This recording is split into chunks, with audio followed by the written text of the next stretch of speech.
Alrighty, welcome back for another episode of Card Authority, episode 61. We are in the new studio. First time back in the new studio. Welcome as always, Jankovic. It's great to be back and again in the new studio. Still a little bit of a work in progress, but different setup here. Different perspective Different talking perspective as well. talking, absolutely. I feel like we might need to set up some sort of little bit of a couch setup and maybe get Minx to hold the cameras, but we'll see what happens in the future. It's been a big couple of months since we last spoke to you during Footy Stars. It's been a little bit of I wouldn't say a lull, but there's been a little bit of a break, which has allowed everyone to certainly get stuck into back collecting and doing all sorts of different things. But we are on the cusp of another release, which has been really thrown straight out of sync as such from previous years. Supremacy Rookie 2025 is days away. Wednesday is ship day. Thursday it'll be in people's hands. And then people will get, well, not only the huge surprise that there may be an AJ1 signature card there. It's looking pretty sharp in that. But signatures are the big addition to Supremacy Rookie, which I think is, we'll talk about the mechanics of how good or how important these are, but to actually be looking at a rookie release while players are still active and we're waiting for players to play, opposed to really an afterthought maybe in November, December. Which is when it normally comes out. Yeah, I think there's a whole different element to it because it's coming out earlier in the year, so you're going to see half a season of player performance post-release, which I think it makes the product more exciting in terms of like the way it's going to be moved around and transacted, the ongoing trades, the buying and selling of cards because of real-time fluctuations in the season.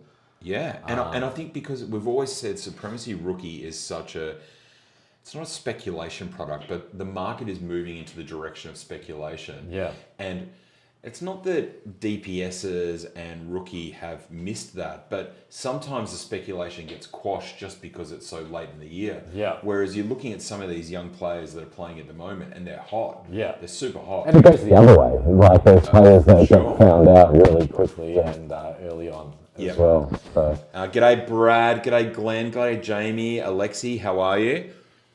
Welcome on board, everyone. Sorry there was no countdown at the beginning of the show due to the new studio and everything. We did encounter a last-minute technical issue, literally at 7:28. Yep. We did run into a problem with the timer, so we've come straight into it. So apologies about that, guys, but thanks everyone for tuning in now. Surely we just got to blame Butters for that. Yeah, pretty much. Butters. It's always Butters' fault. Yeah, exactly right. Hello, Yado. Well, look, we can get straight into this already, Brad. I don't think it devalues DPSs. I saw someone write a really interesting comment. G'day, Mark. A really interesting comment about DPSs and how they've been running for 16 years, and it's such a stalwart of collector cards. Yeah. DPSs have had different iterations over the years. When we've now gone to the copper, gold, and platinum. I think that this new card, the 25 signature rookie, which is the first signature card for these players or for the 10 players that are listed. Yeah. I made a comment to you earlier in the day, Jenks, in a text message. It has flashbacks of the Future Force. Future Force 2017. And the previous ones as well. Yeah. It's interesting. So I did see that comment and that discussion today that was going on too on Facebook, and I think he was talking specifically about how it impacts the Platinum DPS. Sure. And there was some really good commentary on there as well. Do you think it impacts it? Well, here's the thing. So I agreed and disagreed with a number of things that was said. I think it was actually Aidan Maxfield that put a couple of paragraphs comment in there, which I agreed with what he said in one paragraph, but not the other one. But yeah, it's an interesting situation. I think that what he said and how he said it was really interesting, was that DPSs are still DPSs, but yes, this is the first release of a rookie auto effectively for the player. Yep. But both will be equally desirable, with one only being numbered to 25. However, it won't impact the value or the price of the number to 40. It may well sell for, a number to 25 will probably sell for, because it's shorter print than the ones that are numbered to 40, but it won't actually impact. It's not going to drop the value of the number to 40s. And I think the golds and the coppers are not even part of the conversation, to be honest. No, I agree. G'day Lukey, g'day David, g'day Adam, Jamie, sorry, heaps of names coming through. Justin, the reward. I'm interested to know what other people think. Yeah. Like, what do you guys think? So, like, you know, if you're talking about, like, whatever, we'll use 1,000 as the figure. It's obviously be for a really good player, for a platinum DPS, any year, whatever. Yep. We'll just use that as a nice, easy round number. $1,000 is the rate that people are prepared to pay for a platinum DPS. For a premium player. For a premium player. Yep. That equivalent premium player, just purely on the basis of numbering and the physical attributes of the card, 130 point stock, all that sort of stuff, I would have thought that straight off the bat is... There's a multiplier. Yeah, but see, I don't know how the multiplier... I don't know. You're going to think I'm crazy. I think you think it's going to be more, but I'm thinking like 1,500 to 2,000. No, I think that's right. Yeah. I think that's right. I don't think it's double the price type of thing, but I certainly think there's, probably a 30-40% premium on it. People are claiming there's some mic issues for you, James. Maybe I'll change its location. See what happens. Yeah, no, it should be all okay. I'll just clip it onto your hat. Look, I think there's definitely going to be a little bit of a situation where the new shiny thing factor, these are going to be worth a lot of money. Yes. Being that they're so short print, people are going to be very, very excited and keen to get them, and are willing to pay overs. They're the first card of the players as well. So these are the first rookie cards. Yeah, it's taking it off. Relax. Or are you talking about it's muffling mine? Can't be muffling mine. Mine's hanging. So yes, I think these are the first signature cards, and later on down the track, when we get down to a scenario very similar to the US releases where you've got rookie cards, they then have their thicker stock point. Some of those cards are going crazy money, let alone before we start talking about grading and things like that might improve value in the future. Sure. But let's just use Layla as example, Layla, however you want to say it. Yeah. If he does become 50% of what Dusty is, and Tigers have another dynasty in 5 years' time, surely his numbered to 25 rookie card, his first ever signature card, those cards are going to be worth so much money. I suppose, so much money. So, as people know, for a lot of collectors, when you ask them what is the number one card you could get from a particular player, a lot of people will say the platinum DPS or the DPS if it predated, the multiple tiers of DPS. I've always been of the opposite direction. Like, I think Supremacy booklets, for example, are the pinnacle of AFL cards for me. But it begs the question for people who do really prize draft picks and rookie cards, is the rookie card or the platinum DPS the number one card for you? Well, I think it's going to give people more options because you only, there's plenty of Collingwood collectors there on the stream. I can see by the names. There's lots of them that have the Dacos Platinum DPS. Yeah. There's also lots of them that would like the Dacos Platinum DPS. And 40 is such a small number. Yeah, especially when you've got a few people holding a couple of them. Yeah. Now you start talking about something that's numbered to 25. There is not a huge amount of them that is going to be around. Yeah. They're going to go really, really quickly. You have to catch some of the comments. I need glasses, James. Yeah, I am catching a bunch of the comments here.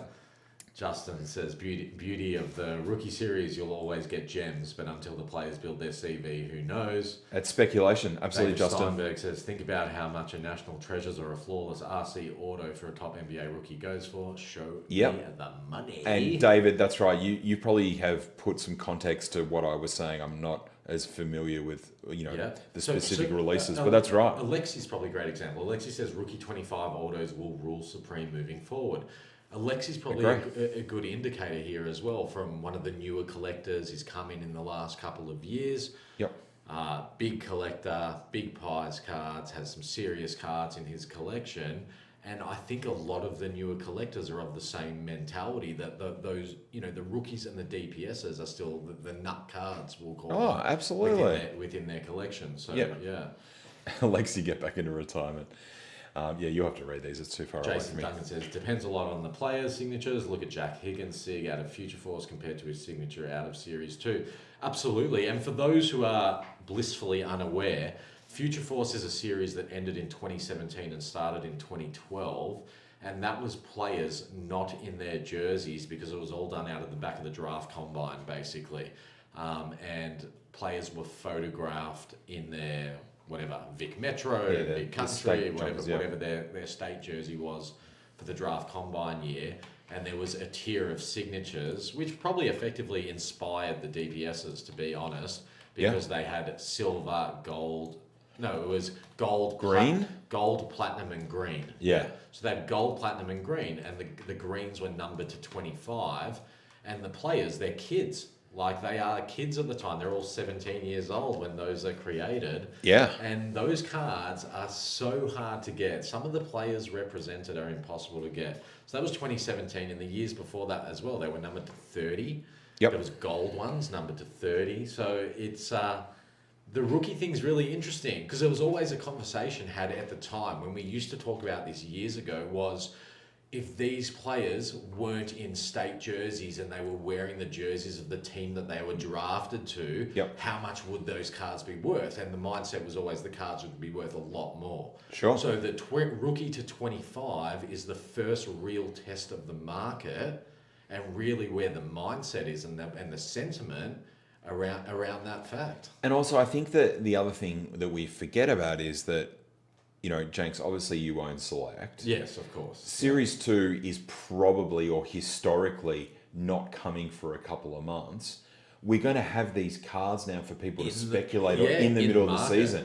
And then in a few months' time, there might be some players that get hurt because they haven't played as well or performed. Yeah. But it's going to really set a foundation of the number 25 signature is worth this. Yeah. So the number 40 is going to be worth this. But it's even now, I think there's players, I know there was a guy for St Kilda who's one of the guys in this release that only played his first game on the weekend. Yep. I would say that, if Supremacy Rookie came out 2 weeks ago, the card was probably worth more then than it is today. Was he shit? Because he wasn't amazing. But that could change. He could have have three good games. Yeah, he have 3 good games, all of a sudden it spikes. So does that mean you're not buying that one? I'm not buying more.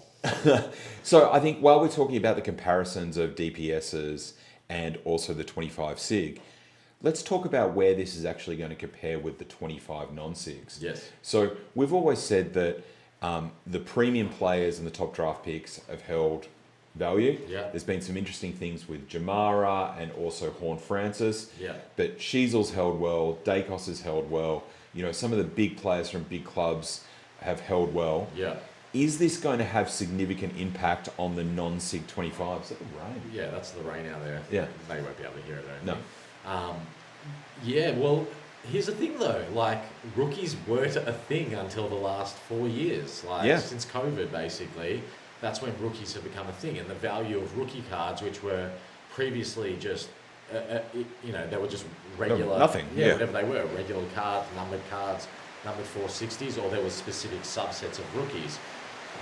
But basically, rookies are their own segment, I think. So I don't think the inclusion of a signature changes the value of the rookie cards at all in the same way that in Series 2, the value of the DPS and the value of the rookie cards, I don't think have any actual correlation between them. Well, I actually have a different spin on it. I think there is going to be a scenario where people can't get the signatures numbered to 25, and they're going to have to settle to get the non-signature 25 because there's going to be more demand and more interest in these cards. Yeah. Because again, this is not the end of the season. Last year we got rookie in December.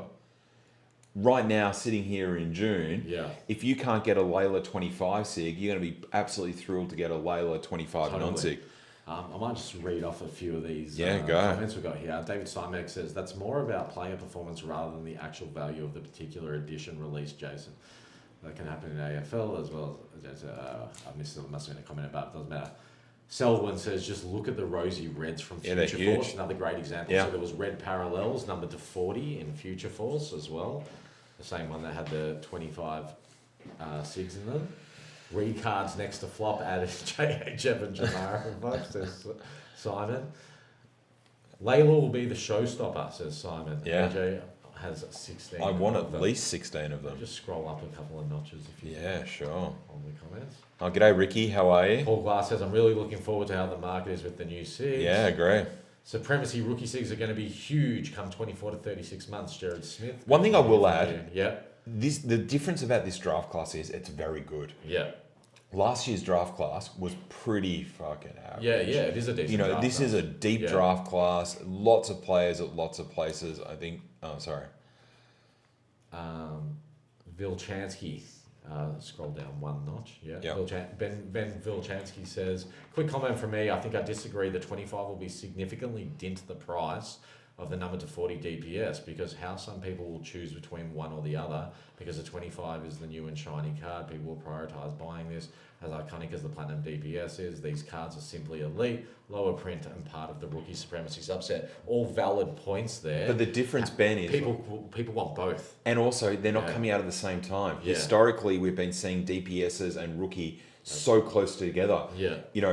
Last time Jenks told me Series 2 is not coming for months. Yeah. Is that right? It's still sitting out here, isn't it? That's true. So I think you can have a little bit of time to actually sit on it. So it could actually make them in more demand. I think in most situations, whoever wants the 25 also wants the 40. They want, of course. And they also want the gold and they want the silver as well. Again, I can only talk about myself personally. I want Lalela, but I also want his platinum too. Yeah. It's not like I'm choosing one or the other. Much better class, agree.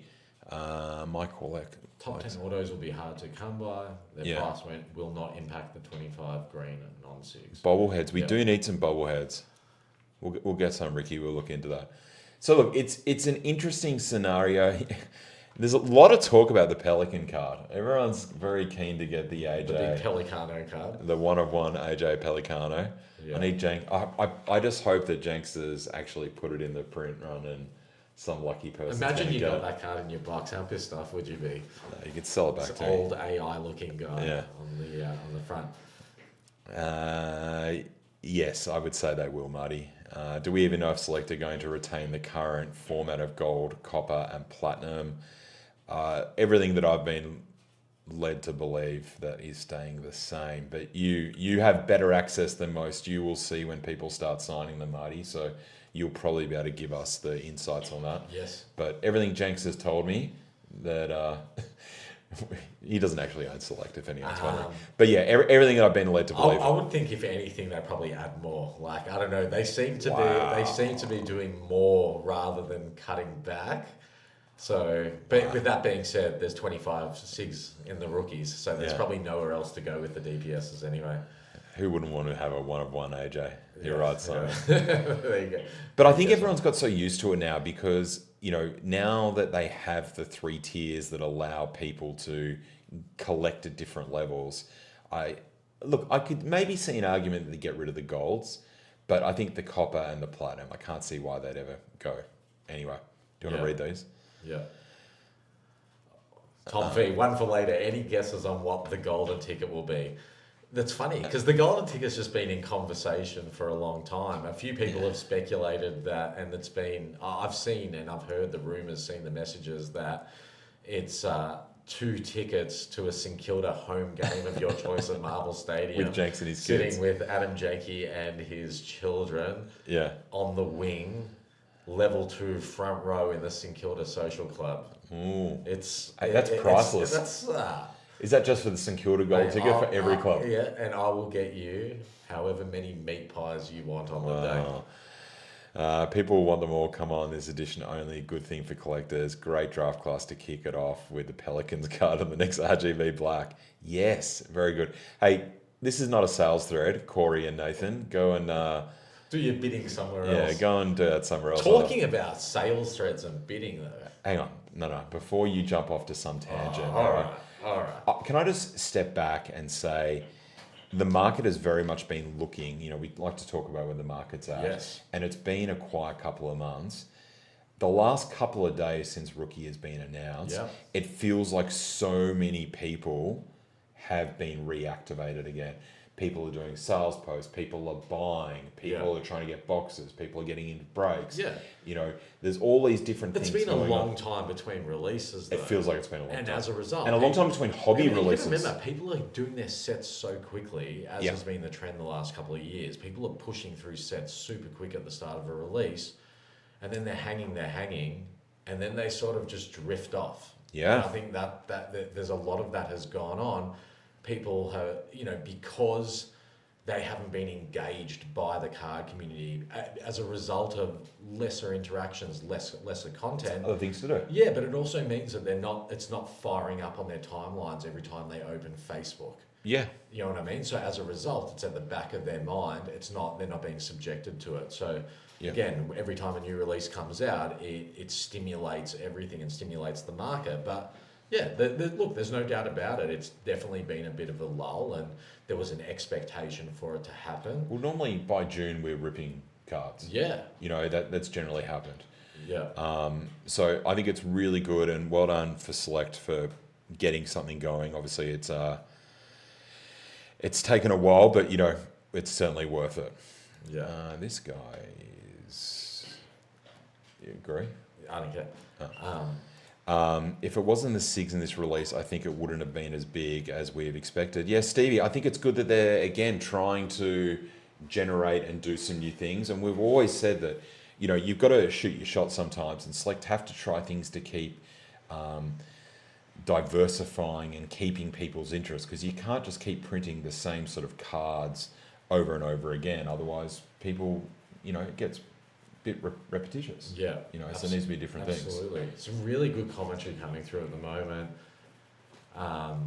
Steve Goodwin says, obviously, the obvious statement here that if there wasn't the SIGs in it, it wouldn't be as popular. And it's impressive that they've done something to reinvigorate it. I think we'd discussed a few times on the show in the past about potentially, what would putting SIGs into Supremacy Rookie do for that product? So absolutely. We're about to see exactly what it does. But in my opinion, and AJ and I discussed this actually earlier today, and my position was very much that draft picks aside, you put the players aside, this is infinitely better than other variations from the previous years of Supremacy Rookie. Absolutely. Having those SIGs is a complete game changer. Absolutely. I agree too.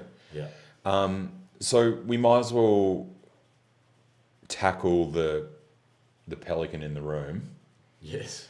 About the bonus card for SEC members, either draft class or the number to 25, which has been updated on the Select website.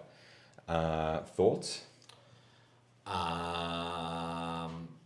Clearly a miscommunication or a poor communication. I don't know what you want to call it.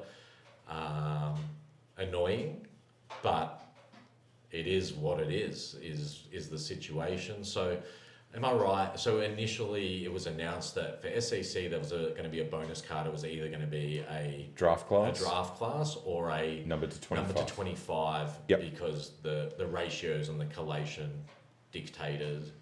Well, I think in simple math, there's 950 draft class cards and there's 1,000 SEC members. Yeah. So there would have been 50 SEC members. Pending, there's still a full 1,000 that haven't been banned or booted or blocked or whatever it might be. And I guess they needed to find something to fill that gap. The comms probably could have been a little bit sharper to provide some explanation of, if we don't sell all 950 or all 1,000, then this would happen. And I can totally appreciate people's frustration with it and anger and whatever. And it's totally And so it's very annoying, but it is what it is at this point. And sure. And I think it is just math. Clearly, they didn't. They remove some members from the 1,000, so they haven't had to deal with that problem. And there should have been enough foresight to figure this out in advance. Sure. And they should just never have said what was going to be in it. They should have just said there Bonus will card. be a bonus card. Yep. And then if this scenario arose, then it's dealt with. Again, it just, whatever. It just is what it is. Yep. And this is a everyday occurrence in all sorts of businesses and all sorts of industries. So, So history will say there's always some little kinks when the maths, and this is where we need our man Mark Kennedy. All right. I am very comfortable to know that these extra 25 cards, which are not extra, always seem to find their way in a release. Now, whether that's a giveaway or whether that's a God box or whether it's where are the extra 25s? Well, I mean, I don't know the answer, but I would say that they will end up in boxes or the release or something somehow. It's not like they're just going to keep 200. As you just said before, the theme has been in the past when there is a situation. Look, there's obviously cards are kept for other archive stock is retained. Instant win, Gribble said, maybe. Yeah, instant win. There'd be a variety of different things. But in the past, we have seen God boxes, semi-God boxes, inclusions of cards. Or instant win prizes or extra cards chucked on top. And look, there might even be a scenario that some general sale may get an extra card too. But if they, again, communicate that some might get it and some won't, then people are going to get upset about that as well. There's a lot of comments, Janks, that are pretty much just saying you need to do better. You just need to do better, Janks. Gary Cook says, I doubt 95% of SEC buy a box. I don't think that's quite right, Gary, because at the end of the day, breakers, such as us, as an example, are actively buying boxes which derive a profit for anyone who's purchasing at the retail price. So whether someone is not doing it for themselves, but someone else may be going to them and saying, well, if you're not doing it for yourself, I'll purchase your box or whatever it may be. So I think the purchase rate is very, very high, and that's across the board over the last few years. And I think the key thing to remember is, and there's certainly some people that like to just make it out that Select is trying to do the wrong thing by people. And I'm not sitting here, we have zero connection to Select, but there's no malice. Could communications be better? Could it have been clearer? Janks, you've got to write it clearer. But the cards are going to be there. And everyone's getting a bonus card. It's a freebie. Everyone's still getting a free bonus card. That's it. So, comms can always be better. Janks' comms could always be better. My comms could always be better. He says, what about the debutante platinums? They were at random. Just has to be communicated so everyone understands. But that was communicated. It was random. With the grand final. That's not easy. What bounty are you paying for boxes? We're not sure yet. We haven't got that far. We have been buying up boxes, but we haven't done the official bounty. There's no bounty. Look, to be honest with you, given that everyone can only get one box each, it's and there's a chance to hit a signature. There's and it's a $300 outlay. I'll address David. That's right, boys. As if they're going to hold on to 250 of the green 25 rookies. That would mean just under 4 cards per player not in circulation. David, don't let common sense get involved in a good debate. That is a fantastic comment. And that is spot on. So, anyway, we've addressed the pelican in the room. The SEC is closed, Michael. Yes, it reopens. SEC sale period is well and truly over. General sales sold out in like 6 minutes last night. I think it was quick, and then obviously there was boxes coming back online again, so they were doing cancellations. Hey, Corey, guess what, mate? You're gone. You're out. Yeah, you are gone, Corey. See ya. Corey Colvin, good evening to you, sir. Enjoy whatever you're doing. But sold out really quick. So that shows the demand is there. So it might be a case of, SEC pretty much fully got bought out and then general public got snapped off. And before everyone jumps, yes, we see that there is certain buying groups and things like that buy it. But again, this is how breakers, and we're the same. We don't get any stock off Select. We have to buy it off the secondary market for releases like this. We need to buy off people that want to sell their SEC boxes, or they need to, flippers or whatever you want to call them. That's the way the market works. Anyone that sells a card or a box, that's yeah.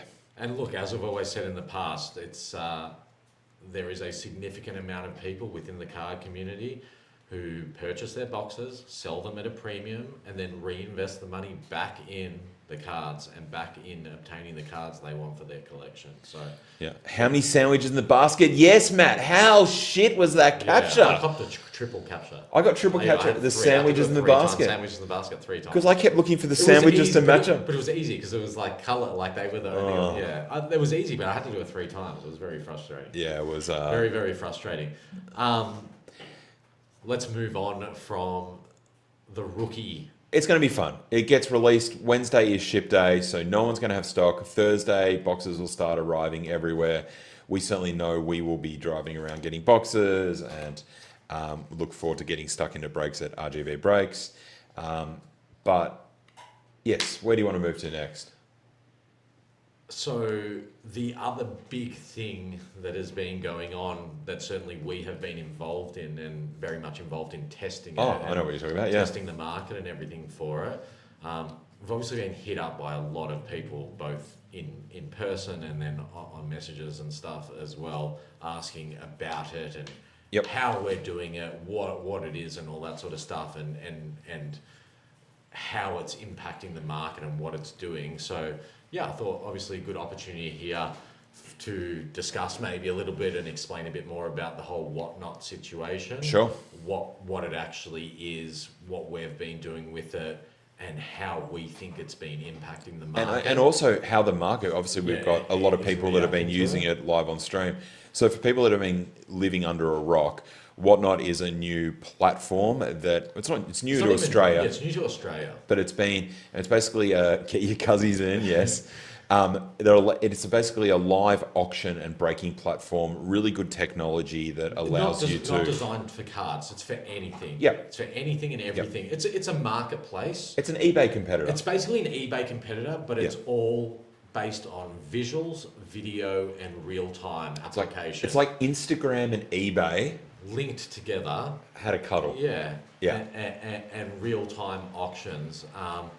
And it's something that we were never really that overly interested in, to be honest. And they sort of opened up here in Australia and... they approached us to have a little bit of a look at it, yeah.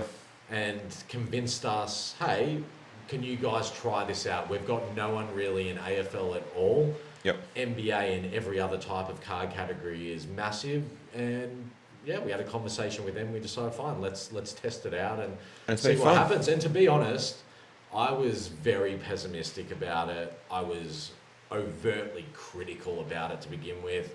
I had seen and heard lots of shit coming out of overseas about dodgy operators and lack of customer support and things like that. Yep. And I realised after our first 2-hour session that either that information was super old and redundant or complete bullshit, because this system and what these guys are doing is super impressive. Yeah, so the technology is really, really sharp. It's a lot of fun. We have absolutely taken a bath.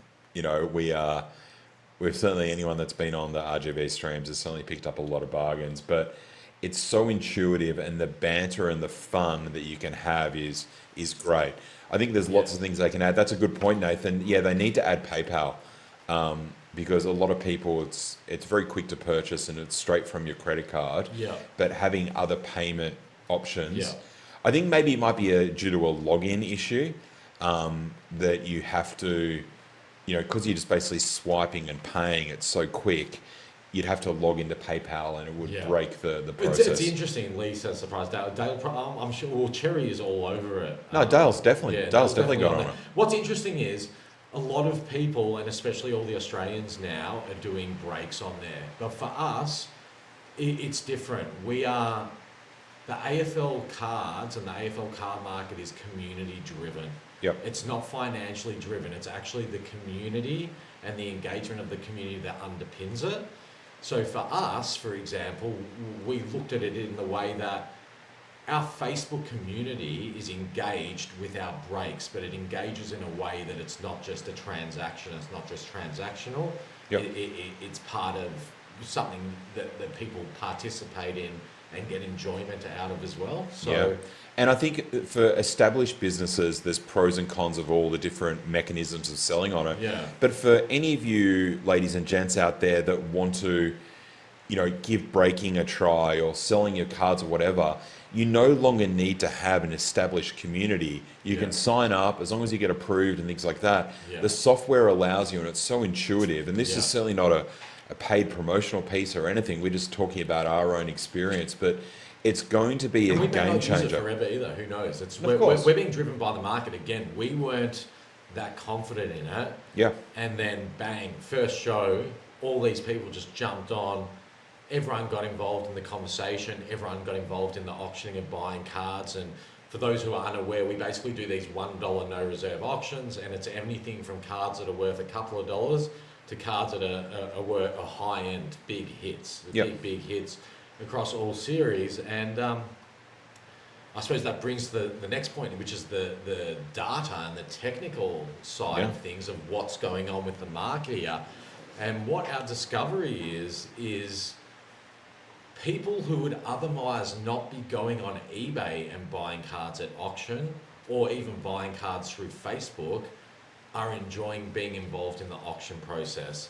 And in most instances, they're getting a massive win on the card purchase. That's but true. what we're also seeing is for the first time ever, because it can't really be manipulated because everything is happening in real time It's as so well. transparent. And it's so transparent that we're seeing true market value at any given point in time in a particular card. Yeah. So for example, cards from recent sets where everyone's already gone hard on it are definitely not at the top of the market of where they've been in terms of value. But cards from 3 or 4 years ago that are somewhat unattainable on the market, and even cards that were only worth $3, the true market value of those cards now, as determined by what people are paying, is actually like $8 to $10. Yeah, I agree. So we're seeing the ups and downs on all different type of cards, but the general consensus is it seems to be great for the market. And again, we've been trying different things to see how it works for our business. And last night we found some old repacks, and I see Byrne made a mention of it. Made a mention of these repacks we did last night. Well, we found these sitting in a box, so from an old break pack set.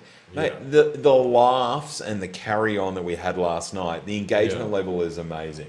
Yeah. So we're always looking. And that's what you don't get. You don't get that personal aspect through any other sources. It's so quick. The comments are so quick. You don't get it through your web store. You don't get it through eBay. You don't get it through StockX. But even Facebook, there's a delay. These people that are listening to us now, there's 3-second delay between the visual and then when we see the comment, it's 3 seconds. This is like Instagram. It's boom, boom, boom. So on that note, actually, there's something that I did want to raise. And again, a lot of people don't know what we're talking about, but they're going to find out what we're talking about because we're going to actually post some details afterwards. But as anyone who's been with Card Authority and RGV and our network for a little while would know that one of the things that we try and do and we've managed to successfully do for the last 30 releases, let's call it, is the Card Authority First Look. So what is a Card Authority First Look? First Look is when the first box or two arrives to us of a new release, and whether it's directly at our office or the shop address, or it's someone else, it's my wife bringing it in or whatever it may be. When those first arrive, we go live and we do a first look live stream where people get the first opportunity to see the cards in the flesh, but also get to see what a full box being open looks like in terms of collation and all that sort of stuff. So we're going to be doing the first look of Supremacy, hopefully on Thursday morning, when the first box or two arrives to us. But we're going to do it on Whatnot this time and not through Facebook. So it won't be in the format that we're currently doing. And the reason we're going to do that is because we're going to take things to a new level, and we're going to engage in an absolute world first, exclusive for AFL cards. And what we're going to do is We get hassled a lot. You guys all know because you're always on the stream, hassling us. Oh, sell us that card. Can I buy that when the stream finishes? Are you putting that on your eBay store? Is that going to be listed on Facebook? So we're going to take it to another level, and we're going to give everyone the opportunity. And as we open the box and we pull each card out, as each card comes out, we're going to put it to a live $1 no reserve auction. Anyone who's on the stream can get involved in it. Yep. And this is going to be good fun, and it's going to be exciting, and I can't wait for it. So Thursday morning, Card Authority first look live on Whatnot. You always say you want to buy the cards. Well, you're going to have an opportunity and it means straight you away. don't have to message us anymore about can you get the cards that came out on the first look. And we're going to set it up so you can come and see Minx that day. You can have the cards in your hand after 12 o'clock. Jonathan. Yeah, we did do the hottest 100 cards a couple of years ago. A few other pages have tried to copy and rip it off. There was an extensive voting. Collating those votes were tough. People don't have to. They don't have to get involved. They can literally just watch the stream. It's like anything else. We'll post up the link. And you can just run the link through your browser or download the app or whatever. Look, we may take an absolute bath. Yeah, every card might sell for $2. He's just saying for the first look. He's saying it's not open to everyone to view. It is absolutely open. Absolutely is. Yeah, you don't have to pay. You don't have to register. You don't need to be like a member of our Whatnot or anything like that. Yep. Everyone will just be able to watch. So we will post up the details and the link either tonight or tomorrow. Probably tomorrow. Yeah, I'll set the show up tonight or tomorrow. The show later. But yeah, there's no cost look. You'll still be able to watch it the same way as you do on Facebook. It's still a first look. It's an absolute first look, and that's the intent. Yep. But there will also be an opportunity for people to get the cards if they want. You do a second look. Well, we'll probably be doing breaks, but hey, if it goes well, you never know. We could do a Whatnot show that night. But there will be some more RGB Whatnot break packs. I'm already working on that. As well as RGB Black. I'm pretty busy at the moment. Yeah. But yeah, it's a bit of fun. And look, I guess circling back to it, we are always huge supporters of things that innovate the card industry. And one of the things that, innovating or promoting or doing positive things is, Jenks, I don't know if you've caught it yet, but there was the first episode of Cards and Collectibles on Channel 9 yesterday. I haven't had a chance to watch, but I've seen a heap of Facebook posts and all sorts of stuff going on. So congrats, congrats to Coops and Matt Maloney and the team at Sports Card World and anyone else. Flix Productions, I think, is his company. Flix Productions. And so it's really good. And look, there's always going to be people that are going to want to kick things and whinge. And I've heard a few people say some negative stuff about it, but it's fantastic when on mainstream TV they are promoting and talking about. It's incredible for collectibles. It's incredible for cards, sneakers, comics, Lego. They're doing all sorts of things. Yeah. So if you haven't gone and checked it out, go and see it. It's on. You can watch yesterday's show on 9 now, and I think it shows on Sunday. If you are looking for us, we don't appear in it, but there's certainly a stack of other people and faces you'll probably recognise. Names that have been around. Community. Yeah. I don't even know who's in it. I'm just assuming there's a bunch of people. I think there's an episode with Select, and then with Team Coach as well. Yeah. So it's really good. So well done to those guys. Matt Maloney, obviously, as he mentions in the show, longest operating card store in Australia, 30 years. Sports Card World. Well, yeah, because they bought it off the other owners. Yeah. Awesome store as well, like from a physical sense. It's big. So really good that all these positive things are happening. And yes, Marty, don't worry. Me and Jakes have been talking about it all day. Debutante cards. No. That's what Marty's talking about. No.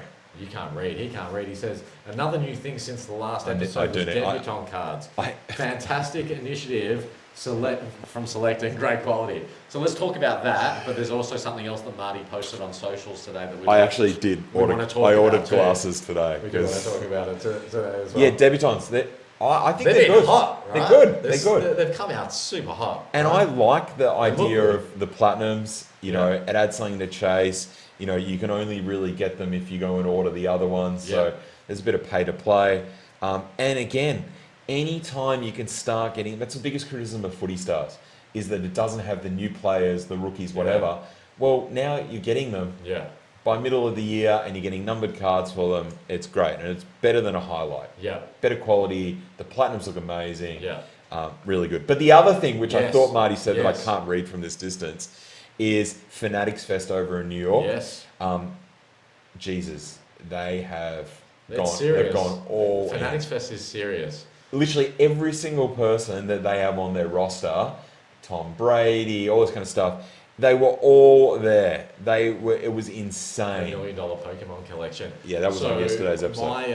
Hang on. Yeah. So it was insane to see the star power, the celebrities getting around it, the meet and greets, the signing. All the sports people that collect the cards. Yeah, it's unbelievable. And look, obviously Australia is a long way away from that. You know, we obviously have great shows like Hobby Fest, Hobby Hangout and things like that. But to have a company that can have its tentacles so deeply across all the sports and have that sort of pull to get the people there. But it's also it's so connected to like the tech industry and stuff as well. So as AJ knows, my cousin's husband has a company that is effectively the platform that's used, that Tops and Fanatics use for the sale of new product, and he's over there. And he's a tech guy. Like, you know what I mean? He's not a card guy or anything like that. He's involved in the tech and the distribution side of it. So it shows how wide it's stretching, that people in Australia are heading over for that from the tech industry, not just the collectibles industry. And you know, your mate Moses the jeweler was there. There was all sorts of celebrities that were you know there. It looked fantastic. And again, Australia is behind with these things, but if in 10 years' time in our next cycle... Well, there's that Collector Fest thing, and that's coming up July? I was going to say, is that next... No, it's this year. Yeah, it's July. It's at Jeff Shed. Well, that's as close as you're going to get to this. Like, you know, using the new exhibition buildings, Jeff Shed. Yeah. And I feel like it feels much more corporate than some of the other big shows that have been on, which have been a massive success. The Hobby Hangout was a huge success. Huge success recently. So many people. But I think the Collector Fest thing is different. I think that is going to be... Next weekend, Nathan said. Yeah, it's in July. I thought it was July. I don't even know how to articulate it. Well, because there's more different... it's going to be sharper. It's definitely going to be sharper, yeah. Do you know what I mean? Like, it's... Yeah. But I think that instead of it just being trading card based, you're bringing in sneakers, pops, all that kind of stuff. Doing all that levels everything up. I think the stands, it's not just going to be people with trestle tables. This shit's going to have full-on custom stands built like a trade show for any other industry. Yeah, agree. Trading cards and collectibles have finally emerged and are no longer this little subculture, this sub-industry. It's a serious thing now. And it means the quality of everything increases, and that's not just from the product itself, but everything around it. Okay. And I think that Collector Fest thing will be really. And it's bringing eyes onto collectibles, which is what we all want to see, we all want to feel. There you go. Bern says he saw one of the owners of a card pay $500,000 for a card. You do that every week, Bern. Yeah, that is you, Bern. Yeah, that is you, Bern.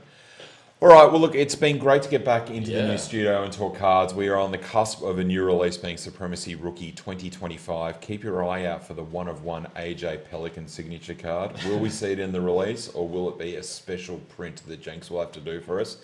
For everyone that is unaware, release day or ship day is Wednesday. Should be in hands of customers by Thursday. Breaks, trades, whatnot, all sorts of things are going to be kicking off on Thursday. Jenks, I know you're excited. I'm excited. Minx has been doing pre-sale breaks all afternoon, and he's not excited. Well, he's not so excited about the admin, but he's excited. But it's a really good time to be in the industry, and I think we've all been waiting for something. Yeah, we've got a big few months. Big few months ahead. We're about to get fed a little bit. But hopefully this is just a precursor to more exciting releases to come. The feast. Yeah, this is just a little, it's not even an appetizer, it's just a finger food as you walk in. Little starter. Yeah. But look, as always with release times, make sure you are kind to each other. It can be stressful. People want boxes. People don't get boxes. People want cards. They can't get them all. But it's a fun time. Footy cards are meant to be fun. Enjoy it. Pace yourself. That's right. But thank you as always for joining us on Card Authority. Just remember, yes, RGB Blacks are coming. Don't stress. Next round of debutantes is apparently coming soon. But yes, first look live Thursday morning. Keep out your eyes on the Card Authority and RGB Facebook pages. You can go and sign up to Whatnot and follow the show and bookmark it. Hopefully 9, 10 a.m. Thursday morning we'll be doing that. And hopefully we are back in the next couple of weeks talking about what has been a fantastic release of Supremacy Rookie. Yeah, and hopefully everyone out there hits a Laylaw, whatever it's called, and absolutely stitches this bloke up. Normally it's him saying that I'm going to get stitched up, and now's your opportunity, people. Stitch up AJ. I can't hope any more than on that Whatnot first look we get an 0-1 St Kilda signature.